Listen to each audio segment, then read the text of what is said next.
अभी आगे देखना, छोटा सा वीडियो बताया, ज्यादा लंबा नहीं है।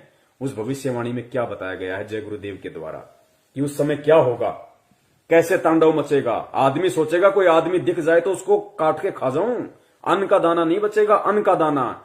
और उस विकट परिस्थिति में गुरुजी कैसे आप और हमारी रक्षा करेंगे वो भी आप देखना, किस विधि से करेंगे। हमें भूखा नहीं मरने देंगे परमात्मा, किस विधि से और किनकी करेंगे वो भी आप देखना आगे वीडियो में।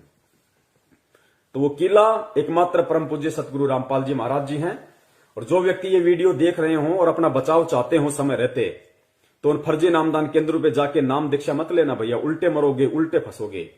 सीधा सा उपाय है, सत्संग सुनो पहले। यूट्यूब पे किसी भगत से मेमोरी कार्ड लेके जो आपके संपर्क में आ जाए, कोई पुस्तक पढ़ के संत रामपाल जी महाराज जी के पहले सत्संग सुनो। अगर उनके आने तक आप सत्संग भी सुनते रहोगे और सत्संगों के माध्यम से वो जो नियम बताते हैं, जो बुराइयां छोड़ने के लिए कहते हैं, उनको आप छोड़ दोगे, आपका बाल विवाह का नहीं होगा, बाल विवाह का। और अगर उनको परमात्मा मान के, सत्संग सुन के, ज्ञान को आधार बना के कि धरती पे अगर कोई संत है तो केवल यही है, भगवान अगर कोई धरती पे है तो संत रामपाल जी महाराज है, अगर इतना विश्वास आपको हो जाए, उसके बाद में किसी भी सत्सेवक भाई बहन से संपर्क कर लेना। उसके बाद में अपने घर में परमात्मा की 3 समय की आरती करो, घर में देसी घी का खड़ी बत्ती वाला दीपक जलाओ, परमेश्वर को दंडवत करो, सत्संग सुनो, परमात्मा का शब्द सुनो। बाल बाका नहीं होने देगा परमात्मा, बाल बाका नहीं होने देगा, और कोई तरीका नहीं है।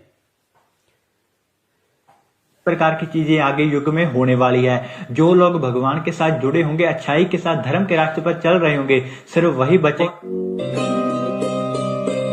अब देखिए लास्ट पार्ट है ये, उसके बाद में हम परमपिता परमेश्वर जी की दया से थोड़ा आराम करेंगे फिर। तो ये लास्ट है कि वो विनाश का समय होगा, कैसा होगा, कैसा उसमें तांडव मचेगा, किस प्रकार से लोग त्राहिमाम हो जाएंगे, कैसी कैसी विकट परिस्थितियां पैदा होंगी। आप देखना आप इन चीजों को।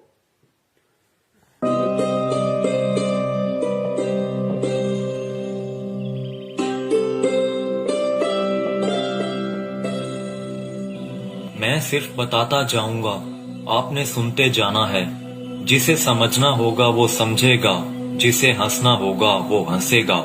लेकिन दोनों ही स्थितियों में ईश्वर का कार्य होता रहेगा, क्योंकि वो समय आ गया है कि जब स्वयं परमात्मा अपनी रूहों को वापस ले जाएगा अपने जहान में। हिंदू, मुस्लिम, सिख, ईसाई हर धर्म को मानने वाले यह जानते हैं कि उनके इष्ट ने फिर से इस मृत्यु लोक में आने की भविष्यवाणी कर रखी है। कलयुग में कलयुग जाएगा, कलयुग में सतयुग आएगा। पाप और अधर्म को चरम तक पहुंचाने में कामयाब मनुष्य ने बहुत ही जल्द अपने विनाश की राह तय कर ली है, और जो पाप और अधर्म का चरम कलयुग के अंतिम चरण में होना चाहिए था, वो इंसान ने अभी ही हासिल कर लिया है। लेकिन अधर्म के विनाश के लिए हर युग में कोई न कोई महाभारत होती जरूर है। जब परिवर्तन होना होता है उस बीच संधि काल होता है, और संधि काल में ईश्वर प्रकट होते हैं और पाप और अधर्म का विनाश कर डालते हैं। देखो ये जगत वाले ये कह रहे हैं जब संधि काल का समय होता है, जब युग परिवर्तन होता है तो परमात्मा खुद प्रकट होते हैं, खुद प्रकट। सुनो इन बातों को। भारत होती जरूर है। जब परिवर्तन होना होता है उस बीच संधि काल होता है, और संधि काल में ईश्वर प्रकट होते हैं और पाप और अधर्म का विनाश कर डालते हैं।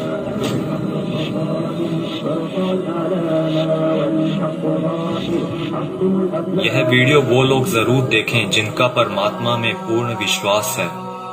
इस वीडियो में दी गई जानकारी को ध्यान लगाकर समझिए। ये जानकारी कोई मनगढ़ंत या काल्पनिक बातें बिल्कुल नहीं है। ओडिशा में 400 साल पहले अच्युतानंद जी द्वारा भविष्य मालिका की रचना की गई थी। अच्युतानंद जी को भगवान श्री कृष्ण के परम सखा सुदामा का पुनर्अवतार माना गया है, जिसमें उन्होंने कलयुग के खत्म होने की भविष्यवाणी की है, जो कि गणनानुसार आने वाले कुछ वर्षों में हो सकता है। इसमें उन्होंने परमात्मा के प्रकट होने से पहले भारत के जो अंतिम प्रधानमंत्री होंगे उनके बारे में भी बताया है, और जो गुण बताए हैं वो वर्तमान के प्रधानमंत्री से मेल खाते हैं। यानी लोकतांत्रिक भारत के अंतिम प्रधानमंत्री होंगे श्री नरेंद्र मोदी, और उसके बाद होगा उस ईश्वर का प्रकट होना, और पूरे भारत में मिलिट्री शासन होगा, या कहें राजतंत्र कायम हो। अंतिम प्रधानमंत्री नरेंद्र मोदी होगा, पूरे देश में मिलिट्री शासन होगा, उसके बाद प्रकट होगा कौन? परम पूज्य सतगुरु रामपाल जी महाराज जी उसके बाद पूरी दुनिया के सामने आएंगे।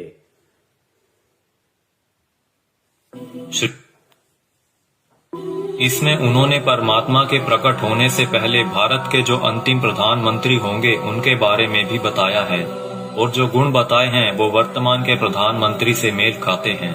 यानी लोकतांत्रिक भारत के अंतिम प्रधानमंत्री होंगे श्री नरेंद्र मोदी, और उसके बाद होगा उस ईश्वर का प्रकट होना और पूरे भारत में मिलिट्री शासन होगा, या कहें राजतंत्र कायम हो जाएगा और पूरे विश्व में सनातन धर्म की पुनर्स्थापना होगी। हम बहुत ही भाग्यशाली हैं जो इस समय में जी रहे हैं जब इतिहास लिखा जाएगा और हमें उस दिव्य पुरुष परमात्मा को साक्षात देखने का मौका भी मिल सकता है।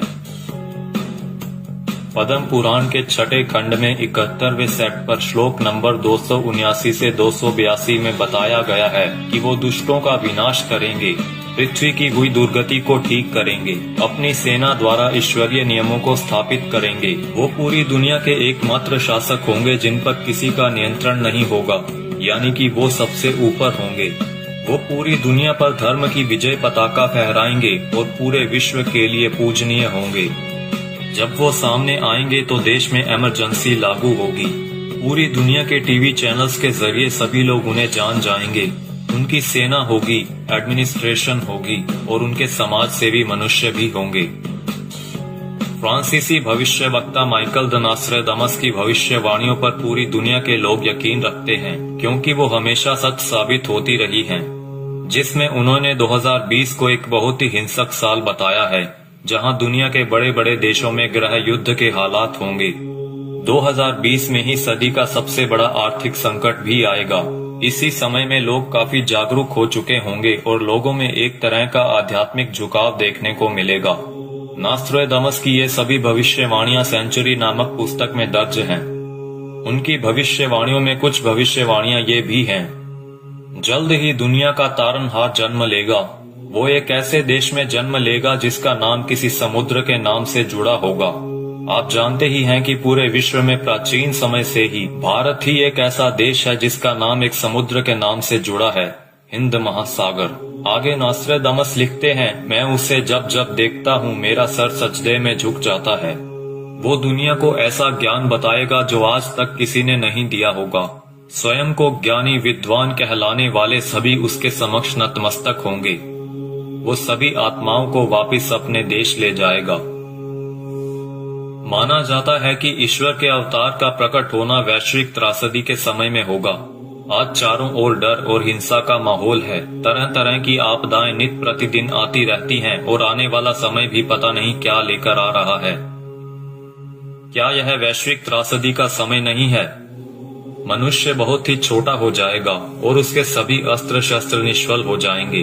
आज मनुष्य में नैतिक चारित्रिक गुणों का पतन होता जा रहा है और वर्तमान समय में चल रही महामारी के लिए मनुष्य के सभी प्रयास भी निष्फल हो चुके हैं। कई सौ वर्ष पहले हुए संत सूरदास और संत रविदास जी ने भी उस अवतार के लिए भविष्यवाणियां कर रखी हैं, जिनके ऊपर हमने अलग से वीडियो बना रखी है। हो सकता है कि इस संधि काल के बाद ईश्वर द्वारा चुने गए कुछ मनुष्य ही अगले युग में कदम रखें। इसीलिए इस समय में हम सभी को पूर्ण रूप से, पूर्ण प्रयत्न से अपना आध्यात्मिक विकास करने की जरूरत है। लेकिन अभी आपने मथुरा के संत तुलसीदास जी की भविष्यवाणियों के बारे में तो सुना ही नहीं, जिन्होंने सन 1971 से लेकर आगे के कई सालों तक अपनी शाकाहारी पत्रिका के माध्यम से आने वाले समय के लिए बहुत सारी भविष्यवाणियां कर लोगों को जागरूक किया है। सतयुग एक दिन में नहीं आता। ऐसा नहीं होगा कि आप सुबह उठेंगे और चारों तरफ देखेंगे कि सतयुग आ चुका है। युग परिवर्तन का एक लंबा काल खंड होता है। युग परिवर्तन की बेला का एक बहुत बड़ा संक्रमण काल होता है। जब युग बदलता है, एक युग जाता है और दूसरा आता है। तब जहां दो युगों की टक्कर होती है, महाविनाश होता है। चारों तरफ त्राहिमाम मचेगा। बहुत अकाल मौतें हों। पुण्यात्माओं, कैसी परिस्थितियां होंगी गुरुदेव के जेल से बाहर आने से पहले? ये बाहर आने से पहले की बातें हो रही है सारी। गुरुदेव के जेल से बाहर आने से पहले कैसी परिस्थितियां होंगी, कैसा भयंकर विनाशकारी समय होगा, और विनाशकारी समय में कौन बचेगा, किस प्रकार परमात्मा उसको बचाएंगे, सुनना ध्यान से।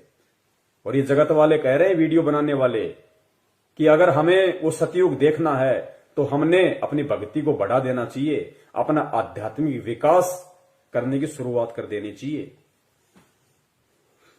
है जब युग बदलता है, एक युग जाता है और दूसरा आता है, तब जहां दो युगों की टक्कर होती है, महाविनाश होता है। चारों तरफ त्राही माम मचेगा, बहुत अकाल मौतें होंगी। लोग कीड़े मकोड़ों की तरह मरेंगे, लाशें पड़ी सड़ेंगी, उनको उठाने वाले नहीं मिलेंगे, कौन किसको उठाएगा। अब देखना, जो भगत भाई बहन 50 गज के प्लाट के लिए मारामारी करते हैं ना बिना ज्ञान के, बना लो, उधार ले लो, ये ले लो, वो कर लो, गुरुजी ने मुझे क्या मुझे लाभ दे दिया, मेरा कोई प्लाट नहीं बन पाया, मेरी कोई नौकरी नहीं लग रही, ये हो गया, फलाना हो गया, बिना ज्ञान के जो त्रुटियां निकालते रहते हैं। सुनो, आने वाले समय में क्या होगा, ये दुनिया के प्लाट खाली पड़े रहेंगे, जाके बस जाना किसी में भी। काल होता है जब युग बदलता है, एक युग जाता है और दूसरा आता है, तब जहां दो युगों की टक्कर होती है, महाविनाश होता है। चारों तरफ त्राही माम मचेगा, बहुत अकाल मौतें होंगी। लोग कीड़े मकोड़ों की तरह मरेंगे, लाशें पड़ी सड़ेंगी, उनको उठाने वाले नहीं मिलेंगे, कौन किसको उठाएगा। बच्चा, आज आप मुट्ठी भर पैसे लेकर जाते हो और बोरा भरकर अनाज लाते हो। आप बोरा भरकर नोट ले जाओगे, लेकिन मुट्ठी भर अनाज नहीं मिलेगा, अन्न का दाना नहीं मिलेगा। नाली में पड़े रोटी के टुकड़े को देखकर सोचोगे कि उठाकर खा लिया जाए। अन्न का दाना नहीं मिलेगा, नाली में पड़े हुए रोटी के टुकड़े को देखकर सोचोगे कि खा लिया जाए, वरना मरेंगे। उस समय में परमात्मा क्या करेगा अपने भगत के साथ, जो वर्तमान में उनको परमात्मा मान के मर्यादा में रह के भक्ति कर रहा होगा। आगे देखना, कौन किसको उठाएगा। बच्चा, आज आप मुट्ठी भर पैसे लेकर जाते हो और बोरा भरकर अनाज लाते हो। आप बोरा भरकर नोट ले जाओगे, लेकिन मुट्ठी भर अनाज नहीं मिलेगा, अन्न का दाना नहीं मिलेगा। नाली में पड़े रोटी के टुकड़े को देखकर सोचोगे कि उठाकर खा लिया जाए। ऐसा भयावह वक्त आएगा कि एक इंसान दूसरे इंसान को देखकर सोचेगा कि कब मौका मिले तो उसको काट कर खा जाऊं। भाई भाई आपस में जान के दुश्मन बन जाएंगे।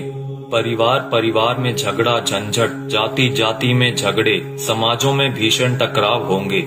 मुल्क जाति में झगड़े, समाज में भीषण टकराव। दास ने बहुत समय पहले परमात्मा की दी हुई बुद्धि से एक पंपलेट बनाया था कि ये जो हिंदुस्तान में जो ये जगह जगह जो ये संगठन पैदा हो रहे हैं, हिंदू सेना, हिंदू युवा वाहिनी, राजपूत करणी सेना, भीम सेना, शिव सेना, बजरंग दल, ये बारूद के बम हैं, ये फटेंगे आने वाले समय में।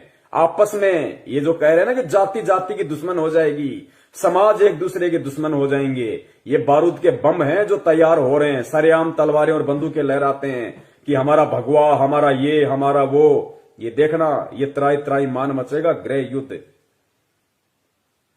का मिले तो उसको काट कर खा जाऊं। भाई भाई आपस में जान के दुश्मन बन जाएंगे। परिवार में झगड़ा झंझट, जाति जाति में झगड़े, समाजों में भीषण टकराव होंगे। मुल्क आपस में टकरा जाएंगे, बहुत जनहानि होगी। इतने लोग मारे जाएंगे कि 15-15 कोस पर दिए जलते दिखाई देंगे। दूर तक मकान खाली पड़े रहेंगे, उनमें रहने वाला कोई नहीं मिलेगा। जो बच जाएंगे और कहीं से कोई भटकता हुआ आ जाएगा तो कहेगा कि आप यहीं रह जाइए, साथ हो जाएगा। कई छोटे बड़े देश दुनिया के नक्शे से इस तरह गायब हो जाएंगे जैसे वो कभी थे ही नहीं। अभी आपने क्या देखा है? सूखा, अकाल, भूखमरी, बीमारियां, कोलाहल, कोहराम, बाढ़, महामारी। अभी आपने कुछ नहीं देखा, वो आगे आ रहा है। उसके एक बार से 200 गांव खत्म हो जाएंगे। बड़े बड़े शहरों का नामो निशान तक मिट जाएगा। ऐसी बीमारियां आएंगे कि डॉक्टर जिनका नाम तक नहीं जानते, वो कहेंगे हमने ऐसा पहले कभी नहीं देखा। ऐसी भयावह बीमारियां होंगी कि डॉक्टर अस्पताल से भाग खड़े होंगे, कहेंगे हमारे पास इसका कोई इलाज नहीं है। आप समझते हो सतयुग ऐसे ही चुपचाप चला आएगा? भयावह विनाश लीला के बाद जो मुट्ठी भर लोग बचे रहेंगे वो सतयुग का नया सूरज उगता हुआ देखेंगे। भयंकर विनाश के बाद में जो मुट्ठी भर लोग बचेंगे वो सतयुग का नया युग देखेंगे। वो पुण्यात्माएं होंगी जो भक्ति करेंगी, जो गुरु जी के चरणों में लगी रहेंगी, जो किसी भी पाखंडी नकली गुरु धर्म गुरु के कहने पे उनकी वाणियों का उल्टा सीधा अर्थ बता बता के पाखंडी, जैसे वो मदन पंथ में कौन है वो नालायक, ऐसे लोगों के कहने से, उनके बहकाव में आने से जो अपने गुरु के प्रति अपनी श्रद्धा को खत्म कर देंगे, विश्वास को खत्म कर देंगे, शक और शंका की दृष्टि से अपने गुरु को देखने लगेंगे, भक्ति और ज्ञान को देखने लगेंगे, वो आने वाले सतयुग का स्वागत नहीं करेंगे, वो नहीं बचेंगे उस समय तक। का नाम तक नहीं जानते, वो कहेंगे हमने ऐसा पहले कभी नहीं देखा। ऐसी भयावह बीमारियां होंगी कि डॉक्टर अस्पताल से भाग खड़े होंगे, कहेंगे हमारे पास इसका कोई इलाज नहीं है। आप समझते हो सतयुग ऐसे ही चुपचाप चला आएगा? भयावह विनाश लीला के बाद जो मुट्ठी भर लोग बचे रहेंगे वो सतयुग का नया सूरज उगता हुआ देखेंगे और सतयुग की अगवानी के साक्षी बनेंगे। मुझे जो करना था मैंने अपना काम कर दिया है, अब कुदरत अपना काम करेगी। आने वाले समय में यूएनओ भारत में चलेगी, सुरक्षा परिषद भारत में आएगी, विश्व का न्याय भारत में होगा, देश और दुनिया का तख्ता पलट होगा, छोटे छोटे राष्ट्रों का भारत में विलय होगा, देश में प्राकृतिक और दैवीय प्रकोपों से भारी जनहानि होगी, 20 करोड़ लोग एक झटके में लापता हो जाएंगे, आबादी बहुत ही कम रह जाएगी। भारत की बहुत कम आबादी होने पर भी भरपेट खाना नहीं मिलेगा, इतने कष्ट आएंगे कि लोगों की कचूमर निकल। भारत की बहुत कम आबादी बचेगी, कहते हैं उसके बाद भी भरपेट खाने के लिए भोजन नहीं बचेगा लोगों के पास में, ही कम रह जाएगी। भारत की बहुत कम आबादी होने पर भी भरपेट खाना नहीं मिलेगा, इतने कष्ट आएंगे कि लोगों की कचूमर निकल जाएगी। चारों तरफ विश्व युद्ध होगा, कीटाणु बमों का प्रयोग किया जाएगा, एक सफेद पोशाकधारी ही युग परिवर्तन का कारण बने। बंदी छोड़ सतगुरु रामपाल जी महाराज की जय हो। एक सफेद पोशाकधारी, क्योंकि ये जितने भी भविष्य वक्ता हैं विदेशी, ये जो परमेश्वर को देख रहे हैं, उस अवतार को देख रहे हैं, ये गुरु जी के वर्तमान रूप को देख रहे हैं। एक सफेद पोशाकधारी जिसका गौर वर्ण होगा, चरम विहीन पादुकाएं होंगी, मस्तक पे अर्धचंद्र का निशान होगा, ये सतगुरु रामपाल जी महाराज जी के वर्तमान रूप को देख रहे हैं। अपनी भविष्यवाणियों में उन्होंने वर्तमान समय को उन्होंने देखा था। एक सफेद पोशाकधारी ही युग परिवर्तन का कारण बनेगा। मिलेगा। और वो रूपानंद कह रही है कि वो उत्तराखंड में है, साधु संत है। यहां तो लाल कपड़े वाले हैं सारे, गले में मोटी मोटी रुद्राक्ष की मालाएं पहने बैठे हैं, कोई मुंडित है, कोई चंडित है, कोई जटाधारी है, कोई लंगोटाधारी है। सफेद पोशाकधारी तो केवल परम पूज्य सतगुरु रामपाल जी महाराज है। आबादी बहुत ही कम रह जाएगी। भारत की बहुत कम आबादी होने पर भी भरपेट खाना नहीं मिलेगा, इतने कष्ट आएंगे कि लोगों की कचूमर निकल जाएगी। चारों तरफ विश्व युद्ध होगा, कीटाणु बमों का प्रयोग किया जाएगा, एक सफेद पोशाकधारी ही युग परिवर्तन का कारण बनेगा। आप शीघ्र अतिशीघ्र उस आध्यात्मिक शक्ति के साथ जुड़ जाएं तो आपका बचाव होगा।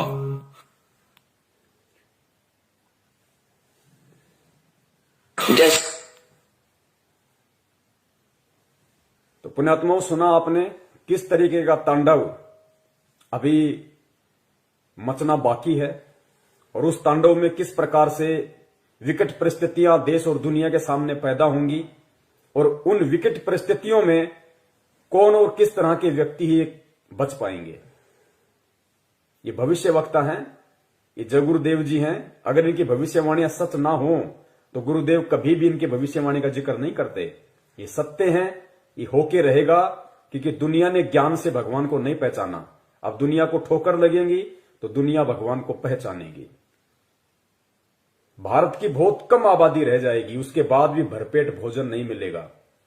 दाने दाने को लोग तरस जाएंगे, दाने दाने को। और नाली में, गंदी नाली में अगर कोई रोटी का टुकड़ा किसी को दिख जाएगा तो सोचेगा खा ले उठा के। ऐसी विकट परिस्थितियां पैदा होना बाकी हैं और हम कर रहे हैं राजनीति। कभी बीजेपी को वोट, कभी कांग्रेस को वोट, कभी आरक्षणबाजी, कभी जाटों के आरक्षण में जाओ, माता बहनों को लेके जाओ, गुंडों की सीबीआई जांच कराओ। मस्ती सूझ रही है, मौज हो रही है। अभी देखना आगे चल के क्या बनेगा। भले तुम भगत हो, भगत वो है जो मर्यादाओं में रहता है, परमेश्वर को परमेश्वर मानता है। तो वो जो विनाशकारी जो समय जो बताया है भविष्य वक्ताओं ने कि दाने दाने को लोग तरस जाएंगे, ना कोई काम होगा, ना कोई धंधा होगा, ना कोई खेती होगी, कुछ नहीं होगा। उस समय जो लोग बचे होंगे वो भी भुखमरी के शिकार होंगे, दाने दाने को तरसेंगे। गंदी नाली में रोटी का टुकड़ा होगा, सोचे खा लो।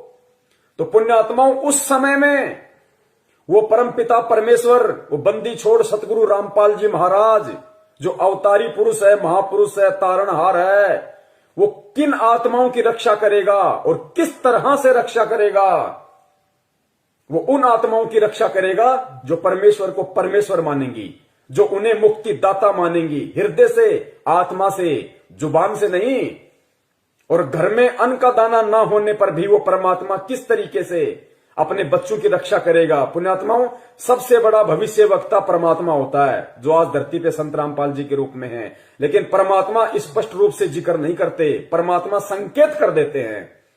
तो आने वाले जो समय है भयंकर, आप और हमारे रहते सहते जो समय आएगा, उस समय के लिए परमात्मा ने कई बार सत्संगों में संकेत किया है और इशारा कर दिया परमात्मा ने कि पुण्यात्माओं, किस प्रकार भगवान तुम्हारे साथ में रहेगा, चिंता मत करना, घबराना मत, मैं सदा तुम्हारे पास में रहूंगा। किस प्रकार दया करेगा परमात्मा, इस वीडियो को सुनिए पुण्यात्माओं और परमेश्वर के चरणों में नतमस्तक हो जाओ। कभी सपने में भी मत सोचना किसी और नालायक की तरफ, किसी साधु संत महंत पाखंडी की तरफ, किसी अन्य संत पंथ की तरफ जाने की सौपन में भी मत सोचना, वरना पतिव्रता धर्म से डिग जाओगे। फिर रक्षा करने वाला इस भगवान के अलावा दुनिया में कोई नहीं है। उस विनाश के समय में, उस संघर्ष के समय में परमात्मा उसी आत्मा के साथ रहेगा जो वर्तमान के संघर्ष में परमात्मा के चरणों में पड़ा रहेगा। काल हमें जो तोड़ने की कोशिश कर रहा है, जीव आत्माओं को डिगाने की कोशिश कर रहा है हर तरीके से, सतलोक आश्रम मैनेजमेंट हरियाणा के द्वारा नित नए पीले पीले पर्चे निकाल के ज्ञान विरुद्ध आदेश दे दे के हराम की कमाई, राजनीतियां करवा के, आरक्षणबाजी करवा के, ये काल की चाल है। ये उस विनाशकारी समय में आपकी रक्षा ना हो उसके लिए आपको तोड़ रहा है। आप सोच रहे हो हम गुरुजी के शरण में हैं, आप कांग्रेस को, बीजेपी को वोट दे रहे हो भगत होके, आरक्षणबाजी कर रहे हो, कुपात्रों को दान दे रहे हो, ये कोऑर्डिनेटर भक्तों की लड़कियां ले लेके भाग रहे शादीशुदा होने के बाद, इनको दान दे रहे हो, ये भगोड़ों को दान दे रहे हो, गुरुजी के कलयुगी झूठे मक्कार परिवार को, बेटा बेटी, उनकी पत्नी को आप दान दे रहे हो। ये उस विनाशकारी समय में आप अपनी गर्दन पे तलवार रख रहे हो। दान सुपात्र को दिया जाता है, कुपात्र को नहीं। मर्यादाओं से दूर हो रहे हो आप। ये रोहतक मुंड का जिंद दीवानी हरियाणा में जो ढोंग कर रखा है इन लोगों ने, आदरणीय गरीबदास जी महाराज जी के पाठ प्रकाश का 150 दिन से ये लोग धन प्राप्ति के लिए जो ड्रामा कर रखा है, तुम सोच रहे हो हमें पुण्य मिलेंगे। गुरुदेव कहते हैं तुम करत हो पुण्य होत है पापम, तुम पुण्य समझ के कर रहे हो लेकिन अज्ञानता में तुम पाप के भागी बन रहे हो। बचाव नहीं होगा तो किनका बचाव होगा उस समय और कैसे बचाव होगा? बचाव उनका जो मर्यादाओं में रह के परमेश्वर को परमेश्वर मान के भक्ति करेंगे, जो उनका जन्मदिन नहीं मनाएंगे, उनका बौद्ध दिवस नहीं मनाएंगे, उनके नाम पे किसी भी राजनीतिक दल के चमचे बन के नहीं रह जाएंगे। उनकी परमात्मा रक्षा करेगा जो वर्तमान के संघर्ष के समय को झेल लेगा। काल एक तरफ मैनेजमेंट के माध्यम से संगत को तोड़ने की पूरी कोशिश कर रहा है, दूसरी तरफ नकली संतों को, पाखंडियों को खड़ा कर रहा है गुरुदेव के वचनों में, वाणियों में मीन में कर करके, और गुरुदेव से आत्माओं का विश्वास तोड़ने की कोशिश कर रहे हैं। परमेश्वर कहते हैं बीजक की बाता कहें बीजक नाही हाथ, पृथ्वी डुबोवन उतरे कर कर मीठी बात। उनके मीठे मीठे श्लोक सुन के, उनकी बातें सुन के हम सोचते हैं कि वहां मूल ज्ञान है, वहां पवित्र ज्ञान है, वहां ये है, वहां वो है। महीने 2 महीने जाते हो फिर गधे की तरह मुंह लटका के वापस आते हो। भगवान से दूर हो गए ना इधर के ना उधर के, धोबी के कुत्ते वाली हालत हो जाती है तुम्हारी। काल ऐसा करके छोड़ देता है। तो इस वर्तमान के संघर्ष के समय में जो संघर्षशील रहेगा, जो न टूटेगा, न डिगेगा, न झुकेगा, न मुड़ेगा, भगवान को सिर सौंप दिया तो सौंप दिया, उस आत्मा की परमात्मा फिर उस संघर्ष के समय रक्षा करेगा, जो आज उस परमात्मा के लिए संघर्ष कर रहा होगा। और किस प्रकार परमात्मा रक्षा करेगा? भक्तिहीन प्राणी और जो भगत आज मर्यादाओं में नहीं है, जो परमेश्वर को परमेश्वर नहीं मान रहे, उनकी स्थिति होगी उस समय कि गंदी नाली में अगर रोटी का टुकड़ा भी मिल जाए तो खाने को मजबूर होंगे। और जो भगत होंगे, जो सत्सेवक होंगे, सच्चे सेवक होंगे परमात्मा के, उनकी परमात्मा कैसे रक्षा करेगा? सुनो गुरुदेव के मुख कमल से। जैसे दास बार बार आपको कथा सुनाता है कि जिस समय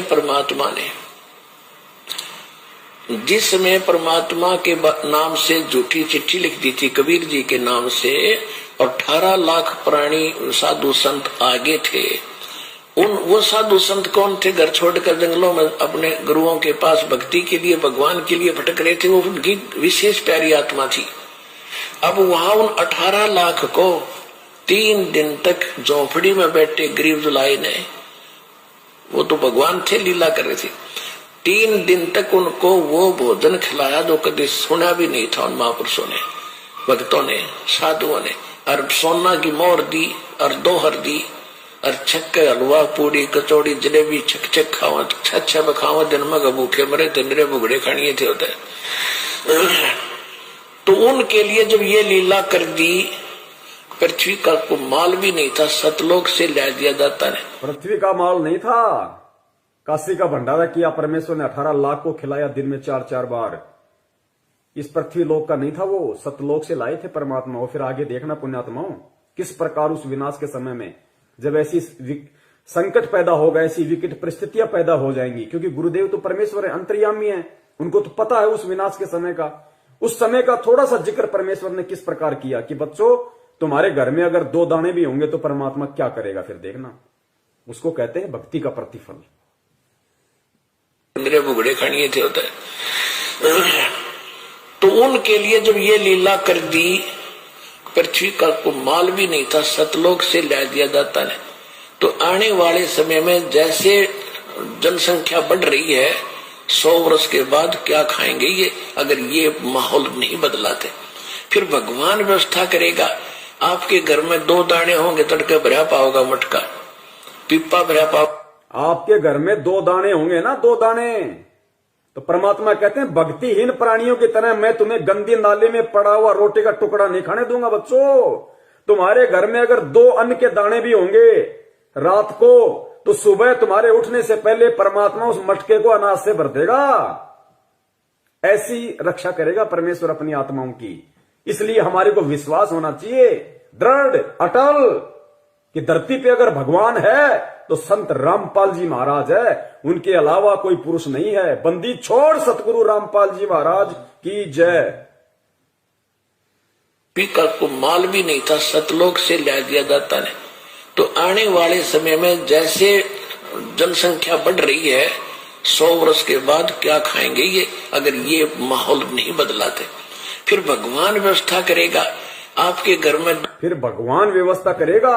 आज हम जो काम धंधा कर रहे हैं, 2 के 4 कर रहे हैं, हम जो अपना दिमाग चला रहे हैं कि हम कर रहे हैं तो खा रहे हैं, ये सब फेल हो जाएंगे। आज भी परमात्मा दे रहा है, आज भी परमात्मा ही करवा रहा है। कैसे करेगा परमात्मा, देखना। माहौल नहीं बदलाते, फिर भगवान व्यवस्था करेगा। आपके घर में 2 दाने होंगे, तड़के भरा पाओगा मटका, पिप्पा भरा पाओगा आटेगा, इस तरह कर देगा दाता आपके लिए। लेकिन साध वचन पलटे नहीं, चाहे पलट जाए ब्रह्मांड। अगर परमेश्वर ने ये वाणी कही है कि आपके घर में 2 दाने होंगे, सुबह मटका भरा हुआ मिलेगा, तो वो विकट समय आएगा, वो 2 दाने वाला समय आएगा भाई।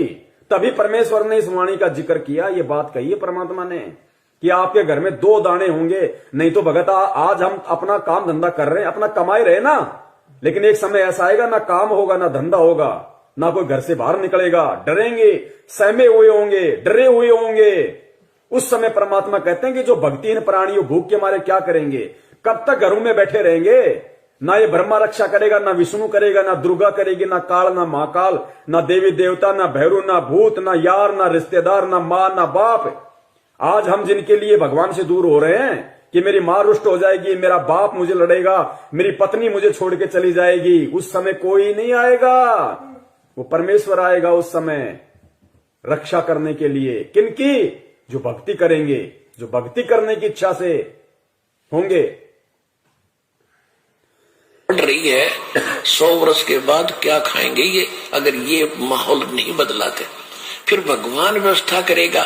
आपके घर में 2 दाने होंगे, तड़के भरा पाओगा मटका, पिप्पा भरा पाओगा आटे का, इस तरह कर देगा दाता आपके लिए। लेकिन भक्ति करवाने के लिए छोड़ सतगुरु रामपाल जी महाराज की जय हो। ये उनकी करेगा जो भक्ति करेंगे, और जो बकवाद ये उनकी करेगा जो भक्ति करेंगे, और जो बकवाद करेगा वो अपना करते रहेंगे, वो गंदी नाले के टुकड़े खाते रहेंगे भगत होके भी। पिप्पा भरा पाओगा आटे का, इस तरह कर देगा दाता आपके लिए। लेकिन भक्ति करवाने के लिए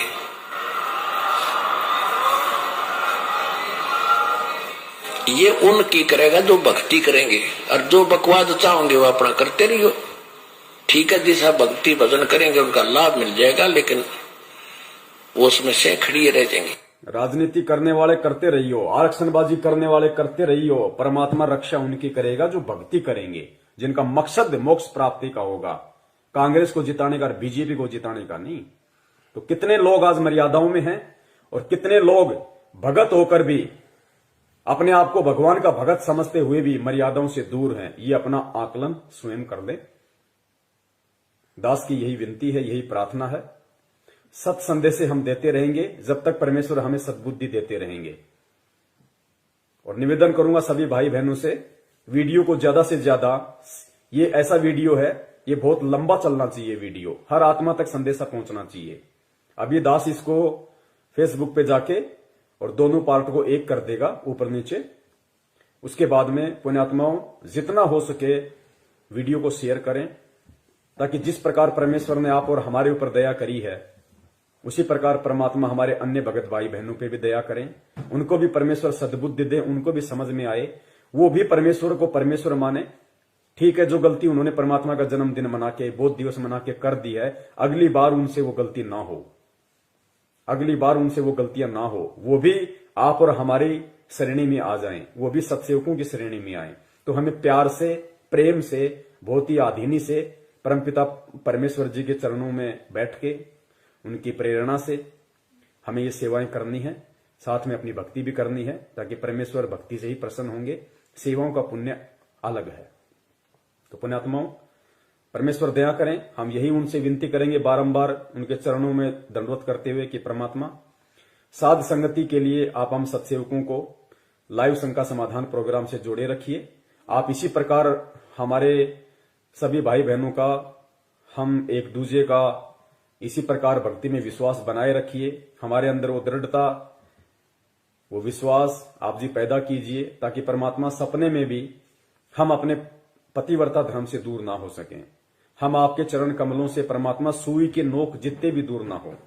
और परमेश्वर यदि हमारा ऐसा कोई दुर्भाग्य, हमारा ऐसा कोई कुसंस्कार यदि हमारी ही किसी मूर्खता और गलती के कारण आना भी हो, तो परमात्मा उसी समय हमारी जीवन लीला समाप्त कर देना, और अगला जन्म परमात्मा उस समय देना जब आप हमारा मोक्ष कर सको, हमें सतलोक पहुंचा सको। बंदी छोड़ सतगुरु रामपाल जी महाराज की जय हो। सत साहेब।